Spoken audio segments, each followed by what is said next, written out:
কিছু দুবলা হিন্দুদেরকে ধুয়ে দেব। যারা যারা এই ভিডিও দেখছেন আপনারা হেডফোন লাগিয়ে নিন এবং বাচ্চারা এই ভিডিও দেখবে না। ওরা হিন্দু রাষ্ট্র করতে চাচ্ছে, হিন্দু রাজ্য করতে চাইছে, এটা তো আমরা হতে দেবো না। বিজেপি পশ্চিমবঙ্গে যে আসতে চাইছে বা বাঙালির আধিপত্যকে মানে একদম দখল করতে চাইছে, বিজেপি এতদিন পশ্চিমবঙ্গের জন্য কি ভালো কিছু কি করেছে? কিছু করেছে কি ভালো? কিছুই তো করি পশ্চিমবঙ্গে। আচ্ছা, তুই যে বলছিস বিজেপি পশ্চিমবঙ্গের জন্য কি করেছে, তুই যে ভারতবর্ষের মধ্যে থেকে যে আজকে যে এত চিল্লিয়ে চিল্লিয়ে বলছিস, কথা বলার যে সুযোগ পেয়েছিস, এইগুলো কিন্তু এই বিজেপির জন্য পেয়েছিস। উনাকে চিনিস? ইনি হচ্ছেন শ্যামাপ্রসাদ মুখার্জি। ইনি যদি এই তোদের পশ্চিমবঙ্গকে যদি পাকিস্তানের সঙ্গে যাওয়ার থেকে যদি না আটকাতেন, তাহলে আজকে তুই এত চিল্লিয়ে চিল্লিয়ে বলতে পারতে না যে আমরা গণতান্ত্রিক রাষ্ট্রে আছি, আমাদের কথা বলার অধিকার আছে।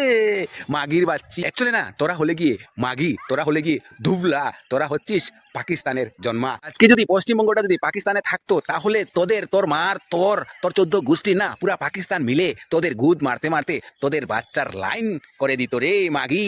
তোরা অ্যাকচুয়ালি হিন্দু নামে কলঙ্ক, তোরা হচ্ছিস গিয়ে হিন্দুদের দালাল, তোরা হিন্দুদের মাথা বিক্রি করে করে তোরা খাচ্ছিস রে দালাল। তোরা মাগি রে, তোদের মাওয়ার বোধহয় ঠিক নেই, তোরা হচ্ছিস না পাকিস্তানিদের জন্মা। তোরা ভুলে গেছিস যে এত হিন্দু মা বোনেদের যে প্রাণ গেল, আর তোদের যে তাদের জন্য এত দরদ, এত মায়া দেখাচ্ছিস রে। তোদেরকে না যদি কাছে পেতাম না, তাহলে তোদেরকে গুলি করে করে মেরে দিতাম। তোরাই হচ্ছিস কি আমাদের হিন্দুর আসল শত্রু। আমাদের শত্রু অন্য কেউ নয়, আমাদের শত্রু আমাদের ঘরের শত্রু বিভীষণ।